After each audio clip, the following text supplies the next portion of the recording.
Jaz se bom omejil na nekaj misli, kar se tiče gospodarstva in bom poskusil biti zelo kratek.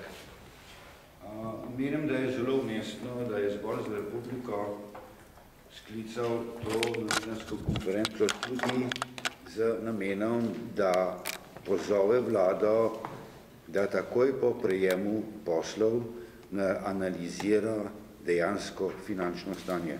Iz svojih izkušnj v gospodarstvu vem, da je to nujen prvi korak, da človek ve, kje stoji njegovo podjetje in kako iz tega položaja potem naprej. To velja seveda tudi za celotno gospodarstvo, ne samo za vsako podjetje. Moje pripombe so vse vsebovane že v koalicijski pogodbi, jaz bi tu jih samo poudaril. Torej ne bom govoril o ničemer popolnoma novem, ker bom rekel, prav gotovo tudi že vsi veste. Prvič, koalicijska pogodba vsebuje tudi časovnice, ob katerih se bo vlada sestala in primerjala rezultate z namerami v koalicijski pogodbi, to se pravi rezultate, ki so merljivi, objektivno merljivi.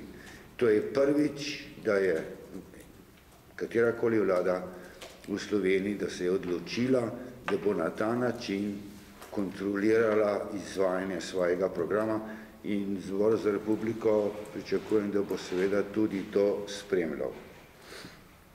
Potem, rekel sem, da bom dve ključni, kar se mene tiče, recimo, dva ključna poudarka dal, kar se tiče gospodarskega izhoda iz krize.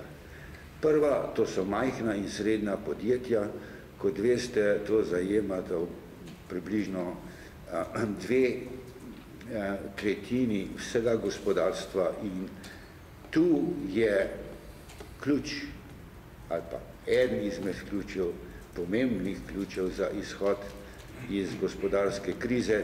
To govorijo sedaj že vsi, tudi kanclerka Merkel, tako da to spet nisem vam povedal nič novega, mislim pa iz svoje lastne izkušnje, da je to zelo pomembno. Tu imate inovativnost, majhna in srednja podjetja so zelo fleksibilna, kar pri nas manjka je njihova direktna povezava z inštituti, recimo Jožef Štefan, kar je v tujini, to spet vem iz lastne izkušnje, izredno, torej izrazito povezano. In problem, ki pa tu nastaja, seveda je pa kreditiranje in finančna disciplina. Drugi ključni dejavnik v izhodu iz gospodarske krize je pa po mojem mišljenju absolutna finančna transparentnost v vseh podjetjih. Brez tega izhod iz krize ali kakršnikoli drugih težav ni mogoč.